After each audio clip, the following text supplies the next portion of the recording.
Hola, ¿qué tal? Buenas tardes. Gracias por escoger la mesa redonda para informarse a esta hora.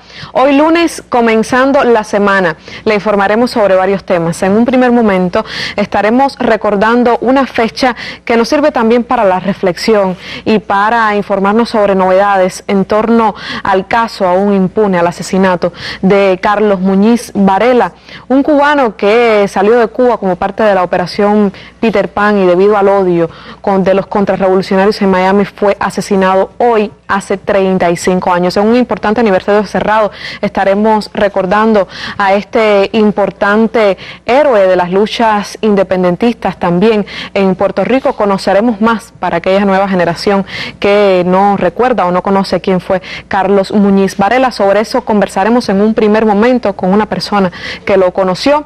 Luego la sección La Esquina, que como siempre guarda un tema del interés para el periodista Reinaldo Taladrí, y en un segundo momento estaremos conversando sobre la situación en Ucrania, un país que algunos afirman está al borde de una guerra, si es que no está ya en una especie de guerra de facto. Con un especialista sobre el tema estaremos conversando, así que ya usted lo sabe. Para la ampliación, el análisis, la profundidad, quédese con nosotros durante la próxima hora. Hoy en la mesa redonda. El asesinato de Carlos Muñiz sintetiza el verdadero significado del odio a Cuba y a los independentistas puertorriqueños. John Kerry asegura que se agota el tiempo para que Rusia cambie de rumbo en Ucrania. Y como es habitual, comenzamos con la noticia del día, que hoy tiene que ver con la portada que está poniendo el sitio Cuba Debate.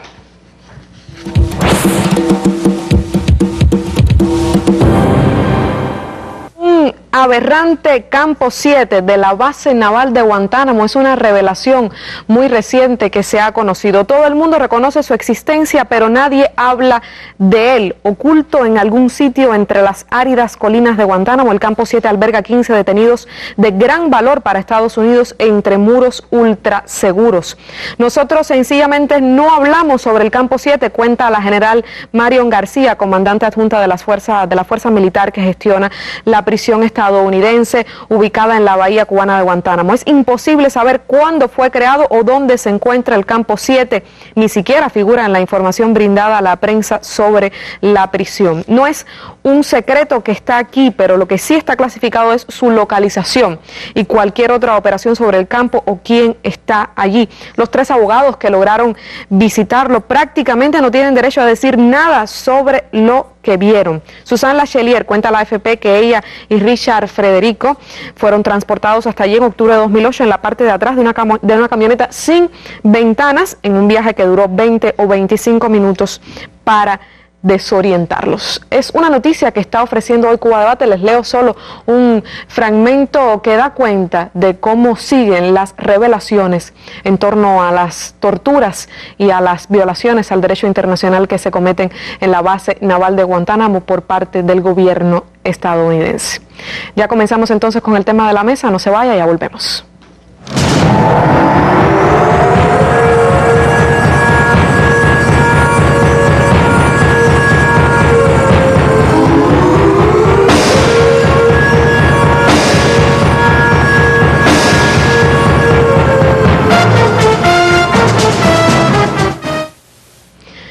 Y tenemos un gran privilegio esta tarde en nuestra mesa. No siempre podemos recordar a héroes como Carlos Muñiz Varela con personas que lo conocieron, que fueron compañeros de su lucha. Las buenas tardes para Andrés Gómez. Muchas gracias por estar aquí. Muchas gracias a ti.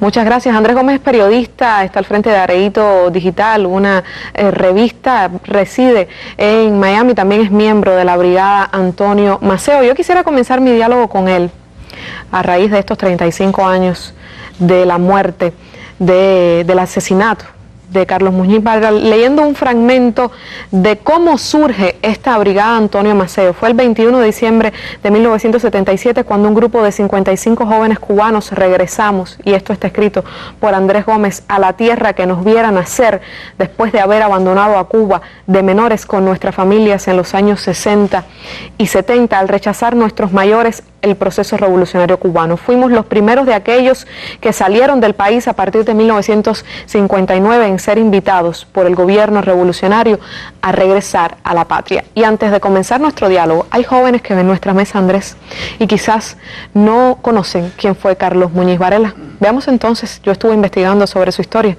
Veamos. Solo 8 años tenía Carlos Muñiz Varela cuando lo enviaron a Estados Unidos como parte de la Operación Peter Pan. Años después se unió a su familia en Puerto Rico. Quizás este destino sembró en el joven inquietudes revolucionarias. Durante sus años de universitario fue parte de la juventud independentista y encabezó luchas obreras de ese recinto.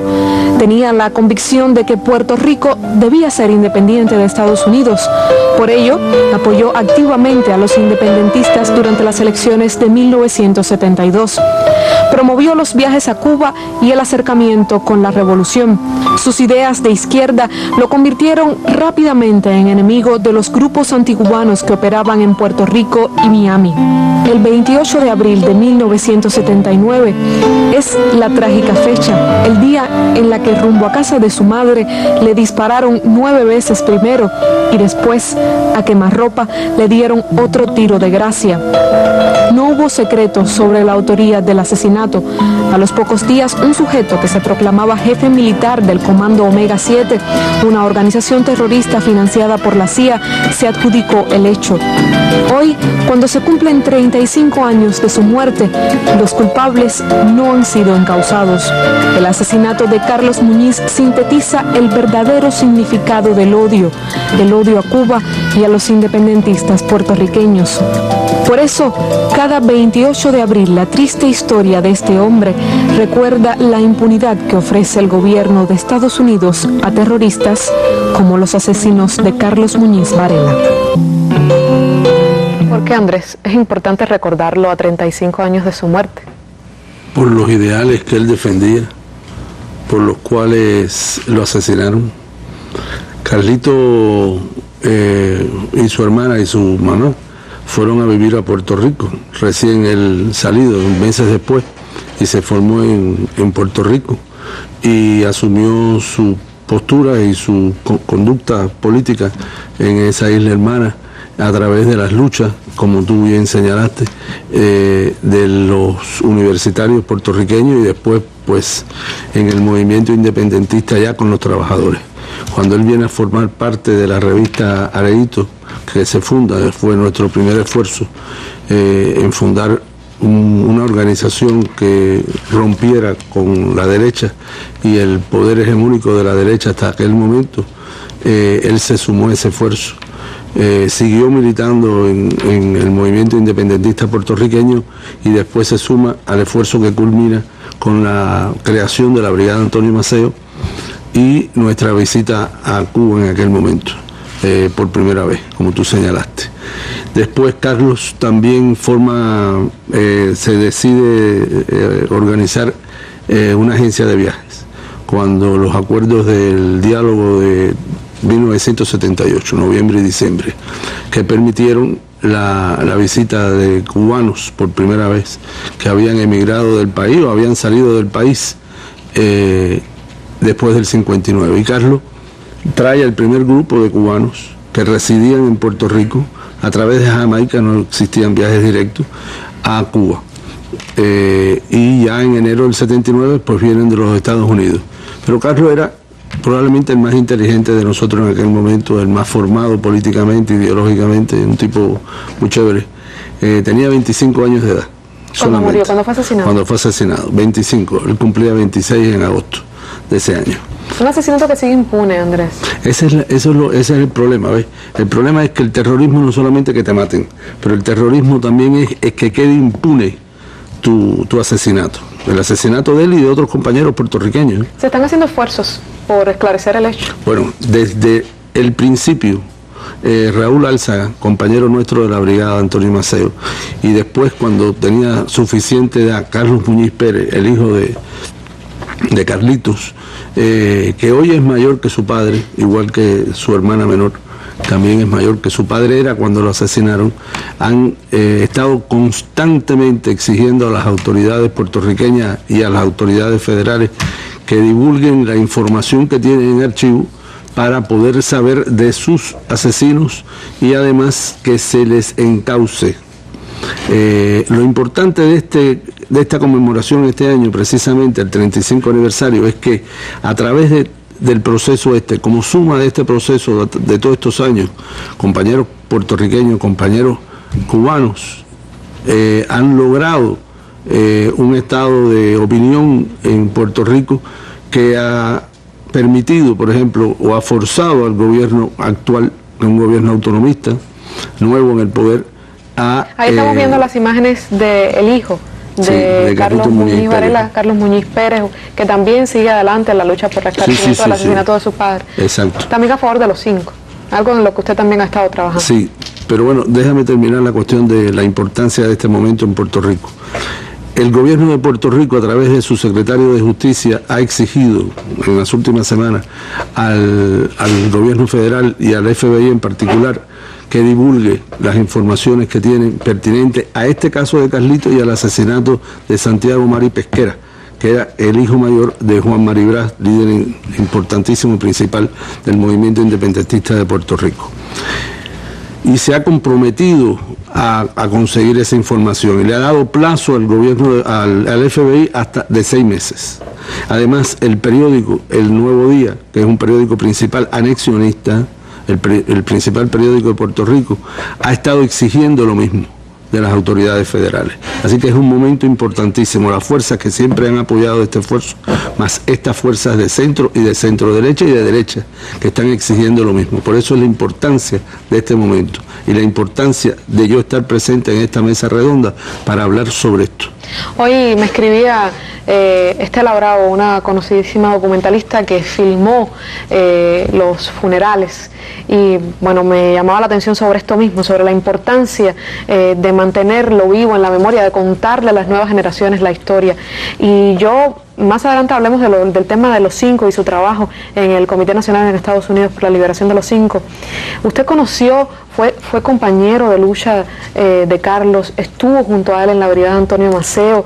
¿Cómo fueron esos años de fundación, de regreso? Decía en este fragmento, para nosotros fue un reencuentro trascendental. Algunos, no todos, fuimos consecuentes, radicalmente consecuentes con el legado histórico. Otros decidieron otra vida diferente, aunque para todos aquel reencuentro nos marcó la vida. ¿Cómo recuerda aquellos años? Bueno, imagínate si se puede. Yo creo que es difícil, pero sucedió así. Los primeros 30 años de revolución, no, 30 no, eran 20 y pico años de revolución. En realidad, aquellos que nos fuimos, Cuba estaba más cerca a Júpiter que Cuba. No habían comunicaciones telefónicas, no había nada, ni correo. Entonces los que se quedaron en Cuba, se quedaron, y nosotros estábamos por otro lado. Y era nada, completamente diferente a lo que es hoy. Completamente diferente las relaciones entre los que se fueron y los que se quedaron. Y entonces el poder, o sea, nosotros mantuvimos la necesidad de un reencuentro con Cuba, desde Areito, en el 74, con las autoridades cubanas. Entonces finalmente se logra en diciembre del 77. Yo me había ido con 13 años, Carlos se fue más joven, es más joven que yo. Carlos hubiera tenido hoy 60 años de edad. Muy joven. Yo tengo 66. Y yo me fui con 13 años con mi familia en noviembre del año 60. Y regresé en diciembre del 77, ya tenía 32 años, o 31 años, o algo por el estilo. Da lo mismo. Y fueron 17 años, tenía 30, 17 años, sin poder ver a Cuba. Y en esos 17 años, pues claro, uno se forma políticamente, ideológicamente, y ya cuando regreso apoyando el proceso revolucionario cubano. Y otros hicieron lo mismo, entre ellos Carlos. Yo tuve la suerte de conocer a Carlos en ese viaje, y de ahí en adelante nos convertimos en amigos. Él formó parte del Comité Nacional de la Brigada Antonio Maceo desde entonces. Yo aún no era parte de ese Comité Nacional en ese momento. Después lo fui y he tenido el privilegio de poder ser el coordinador nacional de la brigada en Estados Unidos por bastantes años desde entonces, y todavía cumplo ese ese cargo. Carlito era un tipo muy simpático, era un tipo muy chévere, un tipo inteligente, y ya te digo, yo creo que era el mejor entre nosotros en aquel momento, el mejor formado políticamente, y por eso lo matan. Y entonces vuelvo a insistir, el terrorismo no solamente es matarte, sino crear un estado de miedo que impida la participación ciudadana en los procesos que le incumben y le afectan, que es lo que pasa en Miami, que es donde yo vivo. Y esto... Impide además exigir justicia. Impide todo. O sea, todo lo que se hace, todo lo que se trabaja hoy, por ejemplo, en una coalición de organizaciones emigradas en Miami que se llama la Alianza Martiana, se trabaja constantemente, incesantemente en todos estos objetivos. Y se hace a riesgo de todos. Uno de los riesgos, Andrés, es el hecho de que usted, junto a varios de la Alianza Martiana, ha colaborado con la campaña dentro de Estados Unidos para la liberación de los 5.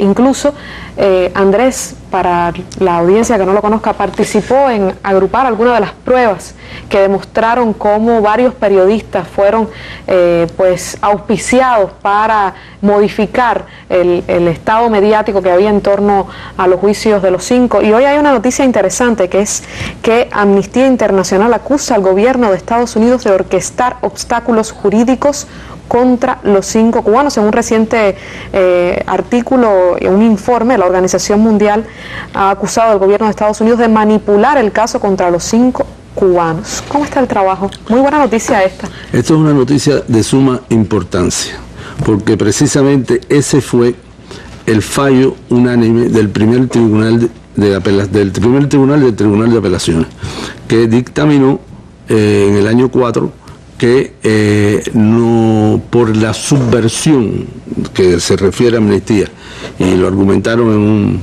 documento importantísimo de muchas páginas, que no existían las garantías, se violaron las garantías que garantizaran un juicio imparcial.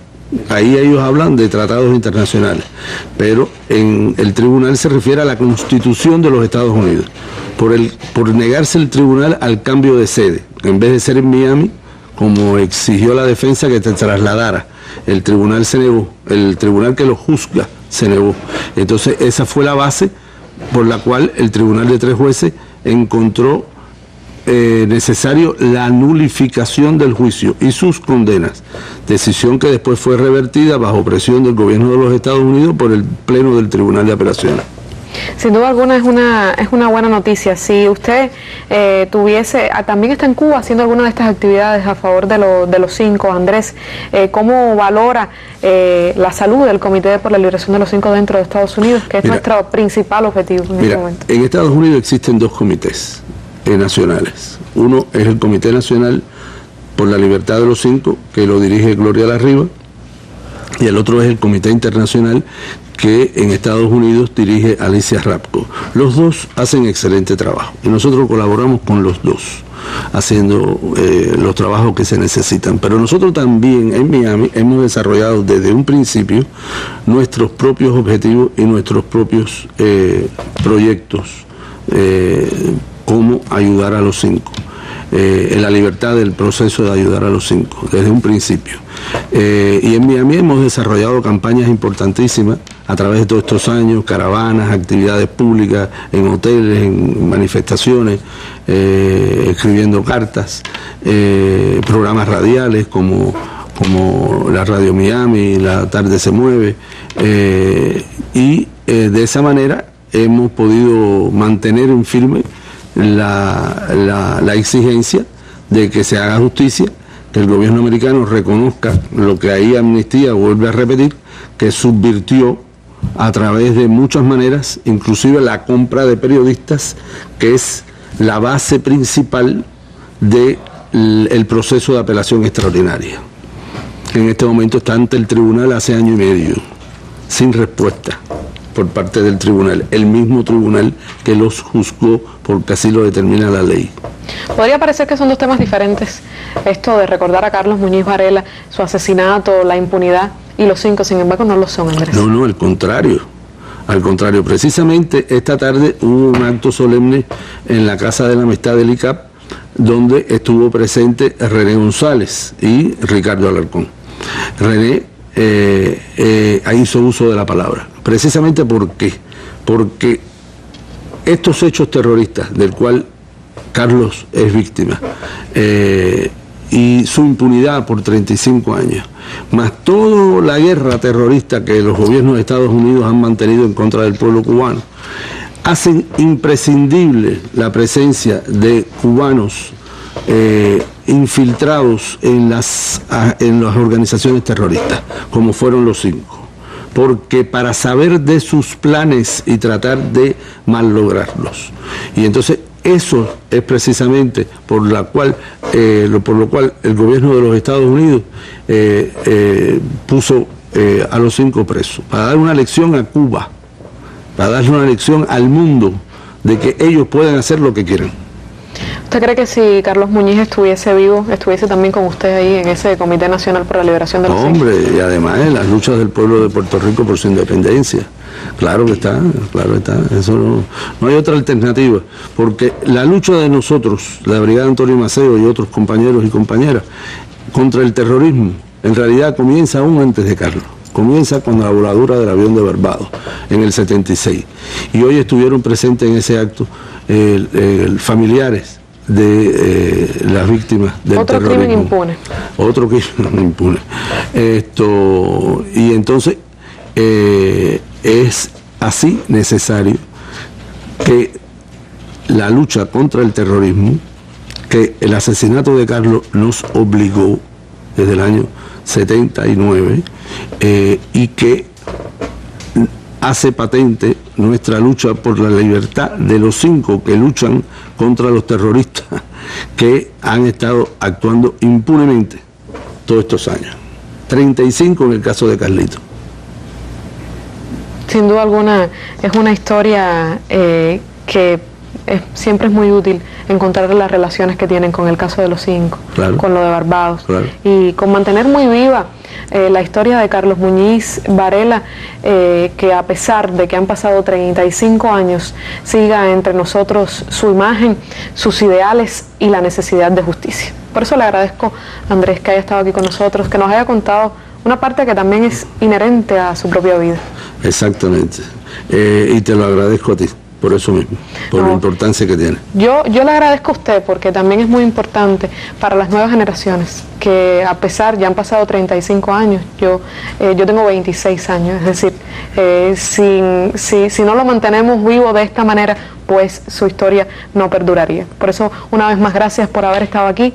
Mucha suerte, muchos éxitos en todas las luchas que lleva. Muchas gracias. Y muchas gracias por haber sido consecuente toda la vida. Es mi deber. Vamos a una pausa, enseguida volvemos. ¿Cómo está impactando la crisis económica internacional? ¿Cuál es la estrategia actual de dominación del imperio? ¿Hacia dónde cambia el Oriente Medio? ¿Cuál es el panorama actual de América Latina? ¿Está en crisis el modelo de Unión Europea?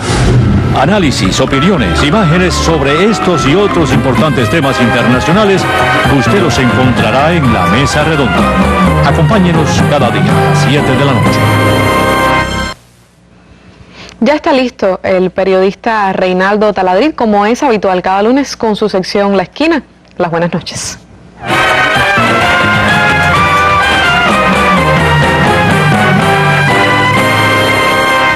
Efectivamente, hoy La Esquina cumple una promesa que hizo hace un tiempo cuando se habló de este tema.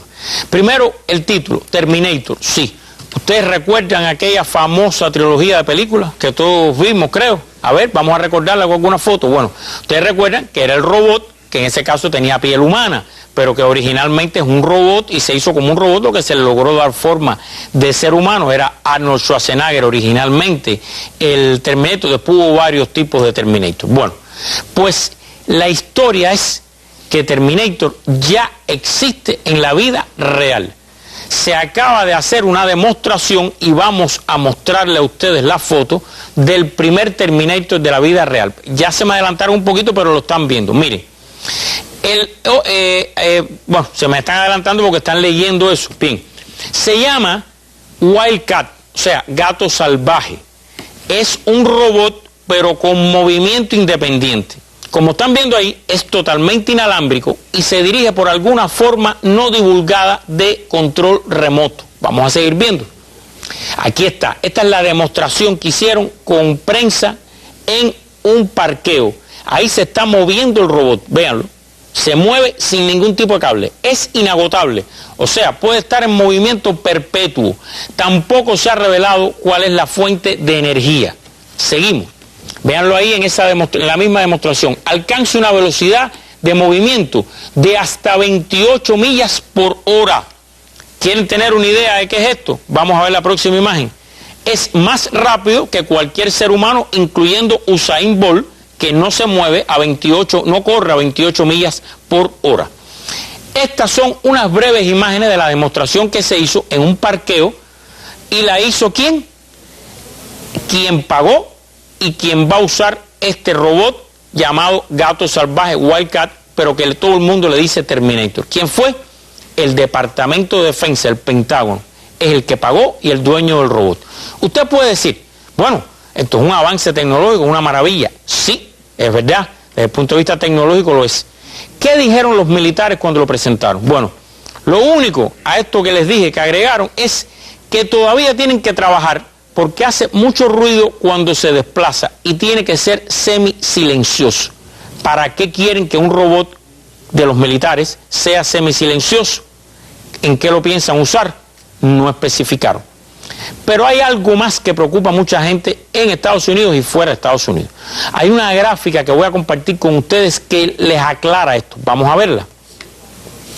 En el año 2011, el gobierno de los Estados Unidos invirtió 111.000 millones de dólares en investigaciones. De ellas, para la salud, el 29%. Para la agricultura, el 1%. Para la seguridad nuclear, el 3,6%.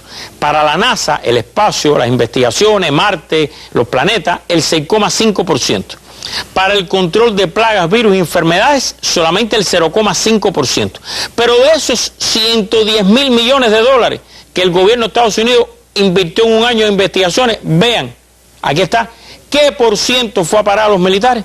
El 56% de todo ese dinero va a manos de los militares para proyectos que por supuesto son secretos. Este que vieron aquí es uno de ellos. Entonces hay mucha gente que le preocupa. Primero, hay secretismo, secretividad total. Está en manos de los militares, no se sabe qué están haciendo y para qué. A veces se presenta, pero no se dan detalles. ¿Para qué se usa? ¿Qué están tratando de hacer? Nadie lo puede afirmar ni asegurar a ciencia cierta. Y lo otro ¿es la mejor forma de desarrollar las cosas? Ponerlas en manos de los militares, que sean esto en secretividad los que desarrollen cosas que pueden tener incluso complicaciones éticas para nuestra especie, como dicen algunos que tiene este tema de los robots, que tanta literatura ha provocado ya. Bueno, aquí está cumplida la promesa que hicimos en aquella ocasión, les hemos mostrado las imágenes, les hemos traído el tema y ahora, como siempre les pido, queda que ustedes lean, profundicen, busquen para que al final saque usted sus propias conclusiones. Y ahora sí, regreso a la mesa.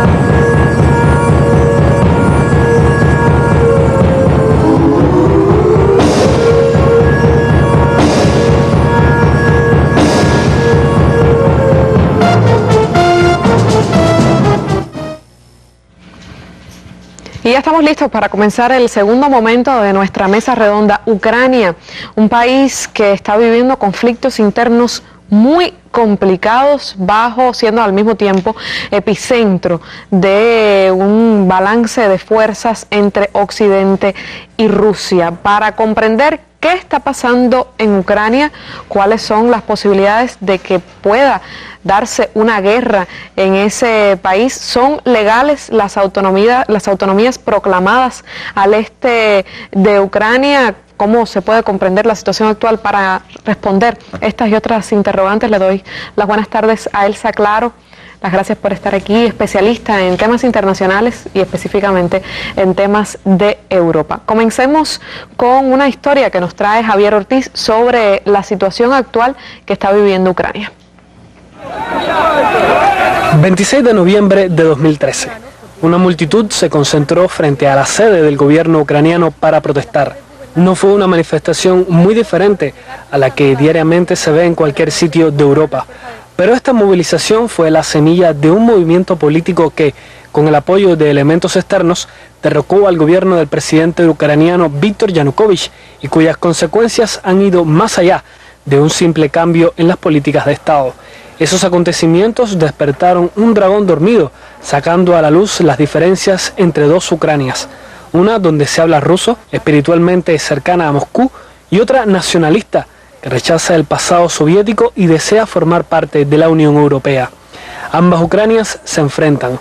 Es una pelea que trasciende a las fronteras de esa exrepública soviética, involucrando al Kremlin de Moscú y a la Casa Blanca de Washington.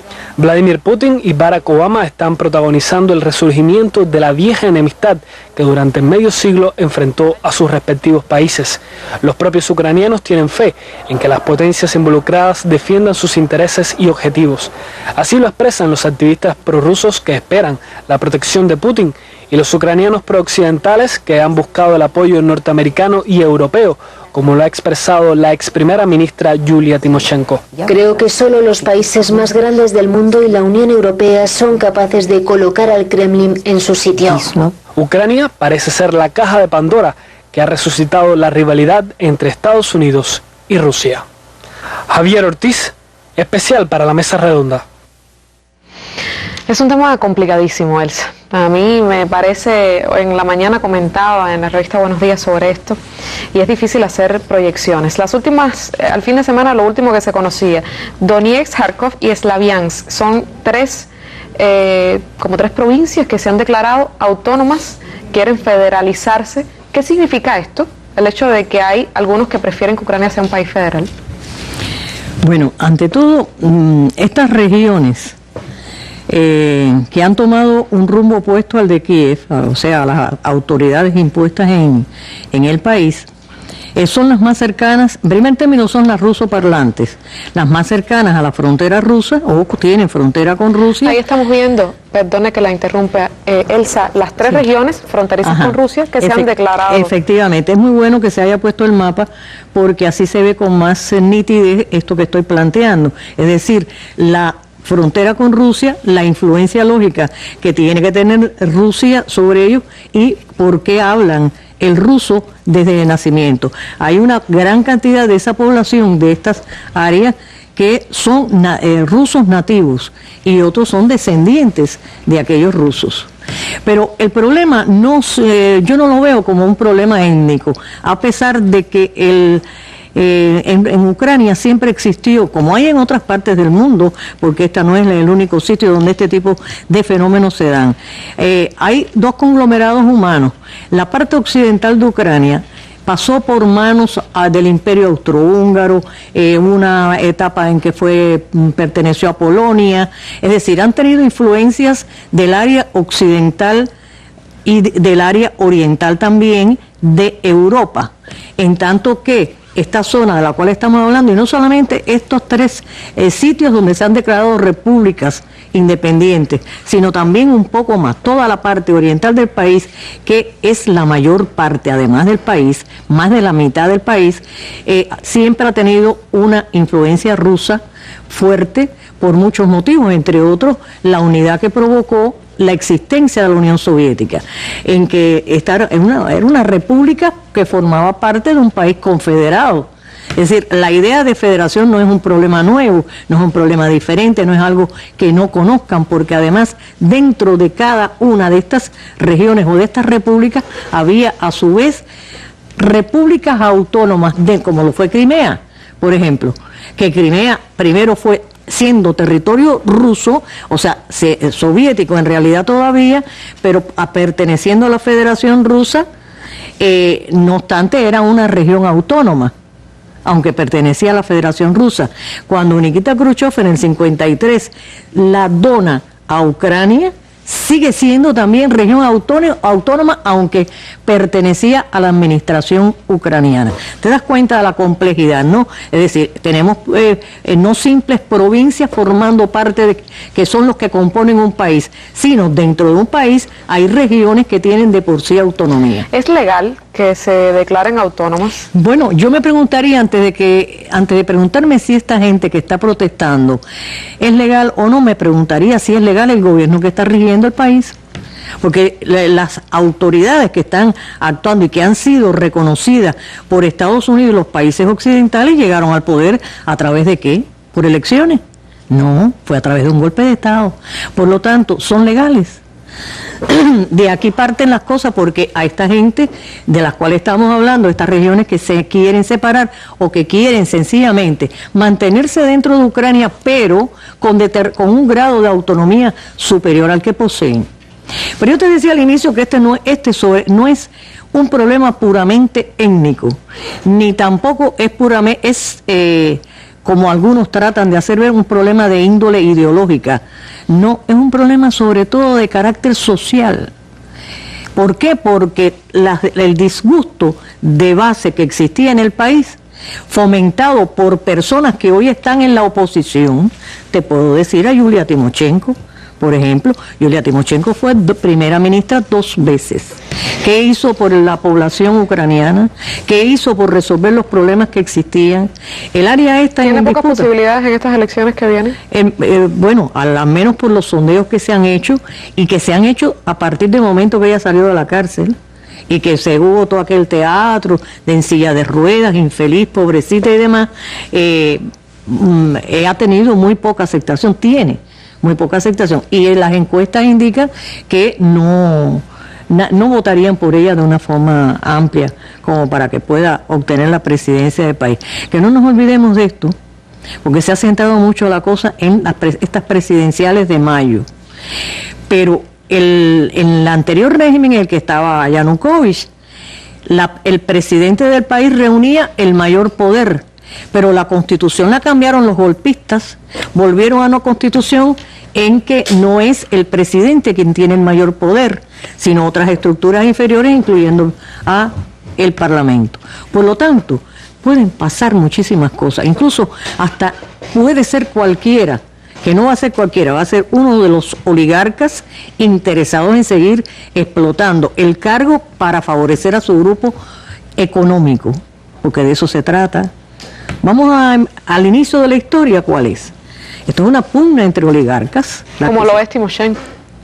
Exactamente, ella precisamente está al frente de un grupo de oligarcas, de gente rica, de gente que se enriqueció robándole al propio país, o haciendo negocios fraudulentos, o utilizando el poder para desde ahí hacerse de más dinero, o de dictar leyes ventajosas para su grupo económico, para su grupo beneficiario, ¿no? Por lo tanto, esto es bueno que lo recordemos, no lo podemos olvidar en ningún momento. La cosa comienza así. Comienza por una pugna por el poder, una pugna entre oligarcas, que es aprovechada desde fuera, sobre todo por Estados Unidos, aunque todo el tiempo se ha estado hablando de la Unión Europea y de que los ucranianos querían ser parte de la Unión Europea. En realidad, lo que Estados Unidos ha jugado un papel muy superior al de Europa. Europa tiene montones de titubeos con respecto a si les conviene o no Ucrania. Les conviene desde el punto de vista económico en una serie de aspectos, porque tiene que cambiar, por ejemplo, Ucrania tendría que cambiar para ser miembro de la Unión Europea, y sin ser miembro incluso, solamente por tener un tratado de libre comercio con la Unión Europea, tendría que cambiar prácticamente todo su sistema productivo. Y a quién le iban a comprar toda la nueva maquinaria, a las nuevas industrias, etcétera, a Europa. y además también los productos excedentarios que tiene la propia Europa. La posición de Estados Unidos y de Europa es diferente. Estados Unidos ha seguido una línea más dura, Europa ha sido un poco más ambigua y hay razones comerciales de peso para ello.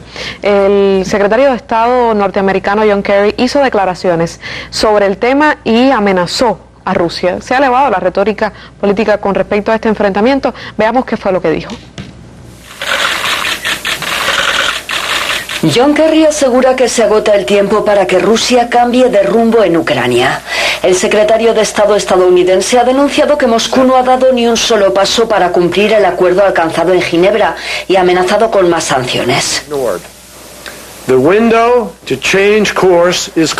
La ventana abierta para un cambio se está cerrando. El presidente Putin y Rusia afrontan una decisión. Si Rusia elige el camino de la reducción de tensiones, la comunidad internacional lo celebrará. Si no, el mundo se asegurará de que los costes para Rusia crezcan. El ministro de Exteriores ruso, que ha tachado de criminal la decisión de Ucrania de utilizar el ejército en el sureste del país, cree que los primeros pasos debe darlos Kiev. Estoy convencido de que nuestros colegas estadounidenses pueden y deben usar su influencia para forzar a las autoridades de Kiev no solo a reconocer, sino también a asumir su responsabilidad por lo que está ocurriendo. Mientras la tensión sobre el terreno sigue aumentando, continúa el duelo verbal entre Washington, Moscú y Kiev. También hoy ha sido noticia que Estados Unidos ya ha mencionado nuevas sanciones que aplicará a Rusia. En la lista de individuos sancionados figuran, entre otros, el presidente del Comité de Asuntos Internacionales de la Duma rusa, Alexei Pushkov, el director ejecutivo de Rosneft, Igor Sechin, y además el actual representante presidencial en el Distrito Federal de Crimea, así como el viceprimer ministro ruso. Estas sanciones son una ampliación de las anteriores que fueron impuestas tras la reunificación de Crimea el pasado mes de marzo y que afectaron a 33 personas y también al Banco Rosilla. Además, el Departamento de Comercio y el de Estado anunciaron este lunes una nueva política que permitiría rechazar cualquier exportación de alta tecnología que pueda contribuir a las capacidades militares de Rusia. Elsa, estas sanciones que se han incrementado, como dice esta noticia, ¿afectan verdaderamente a Rusia? ¿En qué medida? Sí, por supuesto, pues la afectan en una medida u otra, por pequeña que sea. Pero ante todo yo creo que debemos aclarar que Estados Unidos está siguiendo la misma política de mendacidad que ha empleado en otros casos, desde, por decir algo, desde que se invadió Afganistán, desde que se inventó que en Irak había armas de exterminio masivo, que en Libia no sé qué, que Siria no sé cuánto. Todo el tiempo se ha estado mintiendo y en este caso también. Están burlando, Occidente en general y Estados Unidos en particular, se está burlando de la opinión pública mundial. ¿Por qué? Porque, por ejemplo, antes de 24 horas de firmado un acuerdo entre Yanukovych, 3 países europeos, Yanukovych con los que estaban en el Maidán, ante 3 países europeos, y 24 horas después estaba produciéndose un golpe de Estado por las armas, por la fuerza, con uso de la fuerza. Se burlaron de ese pacto, no siguieron ese pacto que habían avalado esos 3 países enviados por la Unión Europea. Después ocurre el encuentro en Ginebra y apenas salir del salón donde discutieron el tema, el propio Kerry dijo ya que iban a aumentar las sanciones y que si inmediatamente Rusia no reaccionaba, no cumplía con lo comprometido. ¿A qué se comprometió Rusia? Rusia se comprometió a intentar, porque eso no es un problema ruso, eso es un problema ucraniano. Vamos a estar claros en eso. Rusia se comprometió a ayudar a convencer a esas fuerzas federalistas que se habían insubordinado, convencerlas de que abandonaran las armas y demás. Pero ¿qué hicieron? Se burlaron de lo que acababan de firmar también por segunda vez. ¿Por qué? Porque uno de los compromisos era desarmar a todas las fuerzas irregulares. ¿Cómo lo interpretaron en Kiev las autoridades que están vigentes, avaladas, repito, por Estados Unidos y la Unión Europea, bueno, pues sencillamente que se tenían que desarmar solamente esos que están proclamando la República del Donetsk, Lugansk, etcétera. Y no tenían que desarmarse los neofascistas.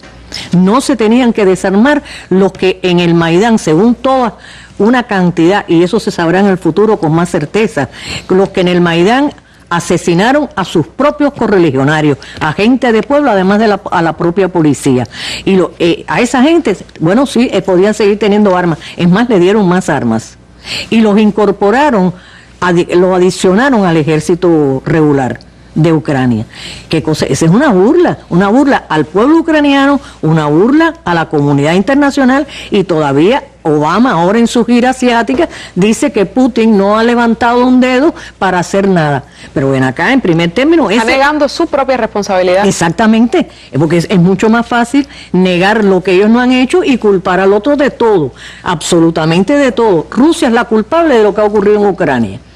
Según esa visión que han estado dando los medios, las grandes transnacionales, informativas o en boca directa de los altos dirigentes norteamericanos. Los europeos han sido un poco más sensatos, aunque, como es lógico, Gran Bretaña, por ejemplo, sí, Polonia, que tiene mucho interés y tuvo una fuerte participación en todos los acontecimientos más agresivos que hubo en el Maidán también, porque aquí hay muchos pedazos de culpa, no hay una sola. Al menos dentro de Europa, el país que más ha participado en esta cuestión ha sido Polonia. Y por intereses históricos, por rencores históricos y por revanchismo histórico, que tienen vieja data. Ahora, y por intereses muy actuales también. No es por gusto que para allí es que Estados Unidos está mandando tropas. Esa es mi pregunta, por ahí viene la pregunta. Ha incrementado el nivel del armamento que les da, y al final de la historia se prevé que llegue a 10.000 los efectivos que van a emplazar ahí. Se ha conocido este fin de semana que Estados Unidos ha movido más tropas, sobre todo a repúblicas exsoviéticas en aliadas. El Báltico, las del Pribáltico. Además, hay reportes de prensa que indican que hay un movimiento importante militar dentro de las fronteras rusas.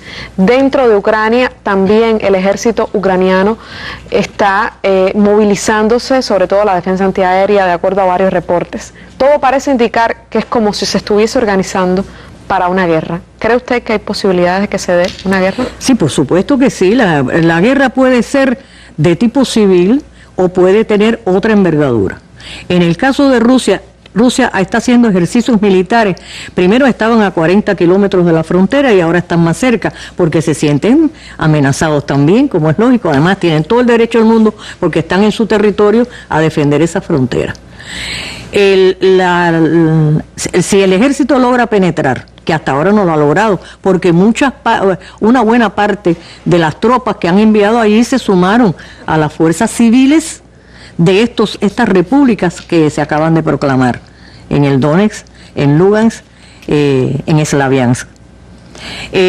Muchos se pasaron, pero otros no, por supuesto, porque no hay homogeneidad.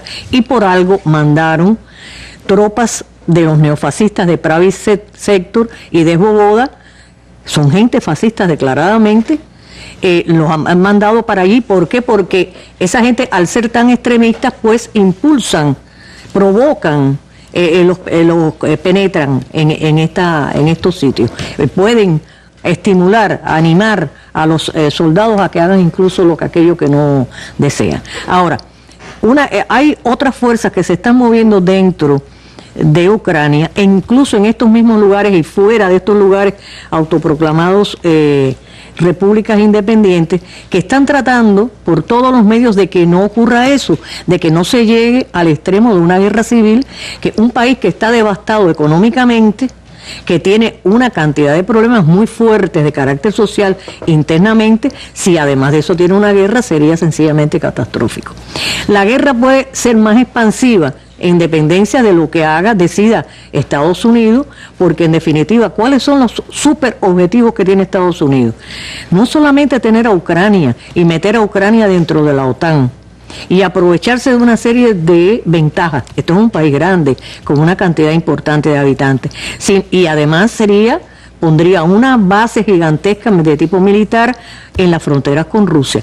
El superobjetivo de Estados Unidos, eso lo dicen muchos analistas, muchos politólogos experimentados, es ocupar, en realidad, destrozar a la Federación Rusa, dividirla, fraccionarla, debilitarla primero, como han hecho con otros países a través de las sanciones de tipo económico, cortándole relaciones, etcétera, y después tratar de fragmentarla y de ahí seguir más allá a China.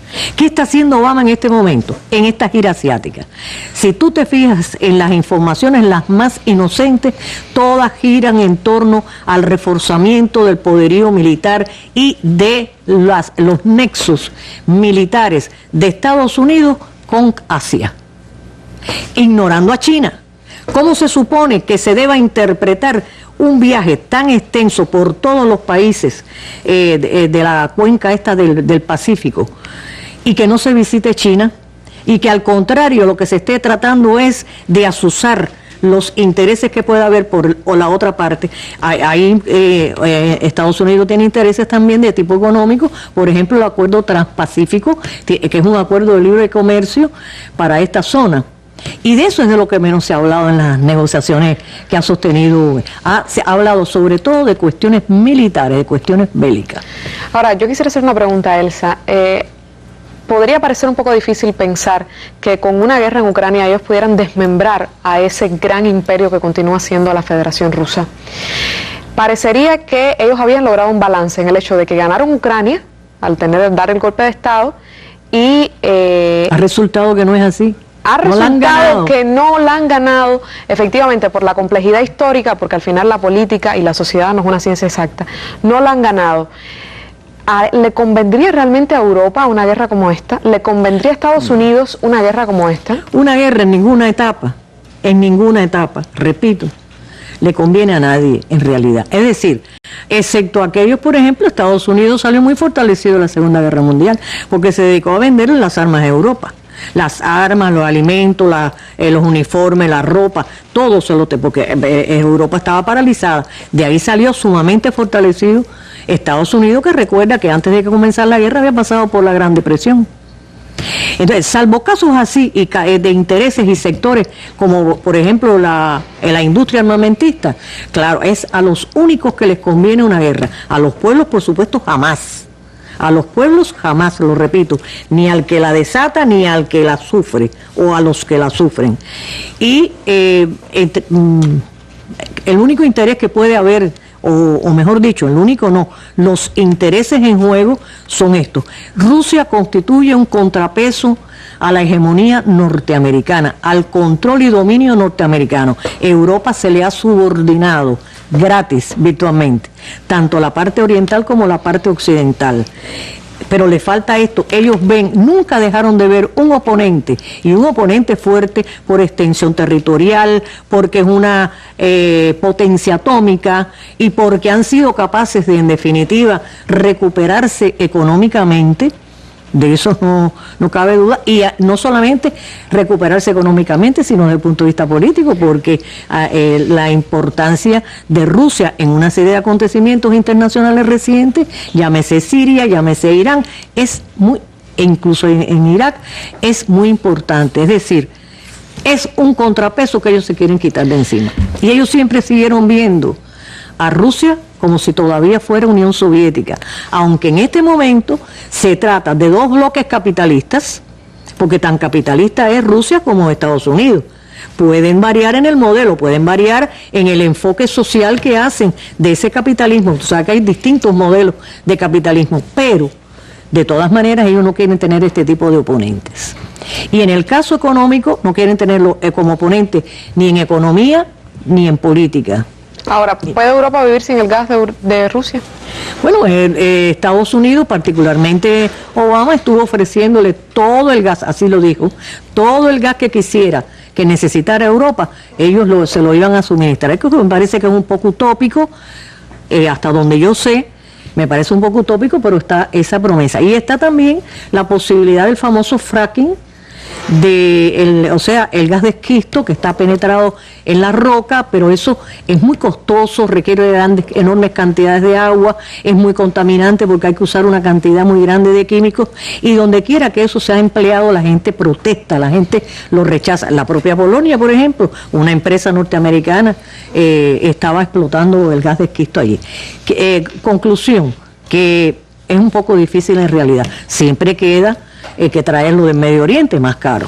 Sí, bueno, habría que ver cómo termina resultando todos estos intereses que se están moviendo en torno a Ucrania, la posibilidad de una guerra, siempre una triste posibilidad para los pueblos, y la pregunta de si los grandes involucrados en este conflicto realmente van a dar el paso de la guerra. Las gracias a Elsa Claro por aclararnos, valga la redundancia con su apellido, toda esta historia y la complejidad que tiene esto que está sucediendo. Otros aspectos, seguramente lo trataremos en otras mesas, y además podría parecer que es algo que está muy alejado de nosotros, pero no es así. En el mundo globalizado hay que estar bien al tanto de todo lo que sucede, porque de una forma u otra tiene una repercusión en todos los países. Nos despedimos con las imágenes del día.